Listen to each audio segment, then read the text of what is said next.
Atomic Habits by James Clear, a WealthWorks summary. Introduction. The book that makes small feel powerful. Most people want to change. They set goals, make plans, and start strong. Then a few weeks later, nothing has changed. James Clear's Atomic Habits, published in 2018 and now one of the best-selling nonfiction books ever written, offers an explanation for why this keeps happening, and more importantly, a system for making it stop. The book's central argument is deceptively simple. You do not rise to the level of your goals. You fall to the level of your systems. Goals are the destination. Habits are the vehicle. And if the vehicle is broken, it doesn't matter how clearly you can see where you want to go. Clear's insight is that the size of a habit doesn't predict its impact. A 1% improvement feels invisible in the moment, but compounded over a year, over 5 years, over a decade, it becomes the difference between a life that's stuck and a life that's transformed. This summary covers the most important ideas in Atomic Habits: the science behind why habits form, how to build the ones you want, how to break the ones you don't, and how to design your environment to make good behavior almost automatic. Chapter 1. The Surprising Power of Tiny Changes. Clear opens with a story about the British cycling team. In 2003, British cycling was a mess, so bad that manufacturers refused to loan them equipment. Then Dave Brailsford took over and introduced a philosophy he called the aggregation of marginal gains. Find every small improvement you can: the angle of the seat, the warmth of the massage gel, the weight of the shorts, and improve each one by 1%. 5 years later, the British team dominated the Tour de France and the Olympics, winning 60% of all available gold medals. The mathematics of tiny gains is counterintuitive. 1% better every day for a year is 37.78 times better by year's end. 1% worse every day is nearly zero. The direction of your daily habits determines the trajectory of your life. Clear's most important line: your outcomes are a lagging measure of your habits. Your bank account is a lagging measure of your financial habits. Your body is a lagging measure of your eating habits. Your knowledge is a lagging measure of your learning habits. The action: identify one financial habit you could improve by 1% this week. Not dramatically, just slightly. One extra dollar saved.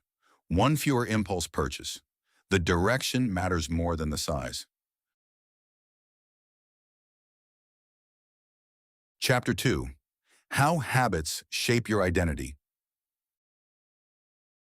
Most people try to change their habits by focusing on outcomes. I want to save more money. I want to get out of debt. I want to be wealthy. Clear argues this is the wrong approach. Outcome-based habits ask, what do I want? Identity-based habits ask, who do I want to become? Every action you take is a vote for the type of person you believe you are. Saving $5 isn't just $5. It's evidence that you are a person who saves. Reading one page isn't just one page. It's evidence that you are a reader. Each small action casts a vote for your identity, and over time the votes accumulate into a belief. The shift is profound. Instead of, I want to save money, the identity-based version is, I am someone who lives below their means. The behavior follows the belief. You don't have to force yourself to act against your identity. You act in accordance with it. The action: write down the identity of the financial version of yourself you want to become. Not a goal, an identity. I am someone who invests every month. I am someone who understands where their money goes. Then ask, what is one small action today that provides evidence for that identity? Chapter 3. How to Build Better Habits. The 4 Laws. Clear distills habit formation into 4 laws, each corresponding to a stage of the habit loop: cue, craving, response, reward. The first law is make it obvious. You cannot act on a habit you don't notice. Design your environment so the cue for a good habit is visible and prominent. Keep your investment app on your home screen. Set a calendar reminder to review your budget. Move the thing that reminds you to save to somewhere you'll see it. The second law is make it attractive. We are drawn toward pleasure. Link habits you want to build with things you already enjoy. Pair reviewing your finances with your morning coffee. Make the act of investing feel rewarding by tracking your portfolio's growth visually. The third law is make it easy. The more friction a behavior requires, the less likely you are to do it. Automate your savings so the decision is made once, not every month. Set up automatic investment contributions. Reduce the number of steps between intention and action. The fourth law is make it satisfying. We repeat what feels good. Build in a small, immediate reward for completing a financial habit. A visual tracker, a streak, a personal milestone, any form of immediate feedback that tells your brain this was worth doing. The action: choose one financial habit you want to build and apply all four laws. Make it obvious. Set a reminder. Make it attractive. Pair it with something enjoyable. Make it easy. Automate it if possible. Make it satisfying. Track it visually. Chapter 4, the role of environment. One of Clear's most useful insights is that motivation is overrated. Environment is underrated. You don't need more willpower to change. You need a better environment.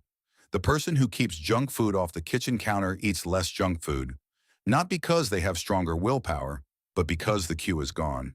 The same principle applies to money. If your debit card is the first thing in your wallet, you'll spend. If you hide your credit cards and put your investment app front and center, you invest. If your savings account is harder to access than your current account, you spend less.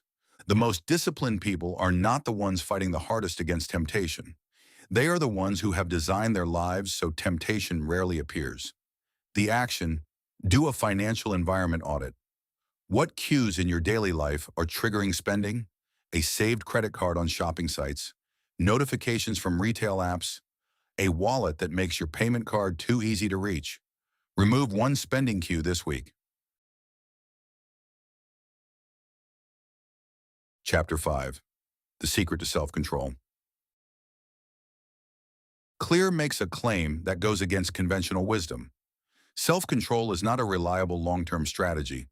People with high self-control spend less time in tempting situations. They don't resist desire as much as they avoid it. Discipline is not willpower. It is design. This means the path to better financial habits is not trying harder. It is making the right choice easier and the wrong choice harder. Delete the shopping app. Cancel the subscription you barely use. Put your investment contributions on automatic so you never have to choose between spending and saving. The action: identify your greatest financial temptation, then design it out of your life, not through resistance but through removal. Delete, automate, or restructure until the temptation rarely presents itself. Chapter 6, the Goldilocks rule in staying on track. Habits break down for two reasons.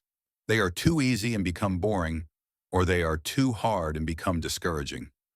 Clear describes what he calls the Goldilocks rule. Humans experience peak motivation when working on tasks that are at the edge of their current abilities. Not too hard, not too easy, just manageable. Applied to financial habits, this means starting small enough to succeed but ambitious enough to grow. Don't start by saving half your income. Start with 5% and increase it by 1% every 3 months. He also addresses a truth that most habit books ignore. The real challenge is not building habits, it is maintaining them. Every habit becomes boring eventually.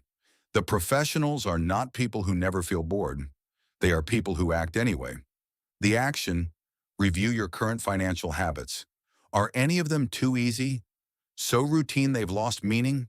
Are any too hard, causing you to skip them? Adjust the difficulty level and reintroduce novelty. A new savings goal, a new category to track, a new investment to research. A note at the end. Atomic Habits is ultimately a book about identity, environment, and the quiet power of consistency. James Clear's deepest insight is not that small habits matter. It is that you cannot think your way into a new financial life. You have to act your way into one. Every tiny action is a vote. Every skipped impulse purchase is a vote. Every automated investment is a vote. Over time, the votes add up to a person you're proud to be. Start small. Stay consistent. Let identity lead. This has been WealthWorks. If this was useful, subscribe. There is more where this came from.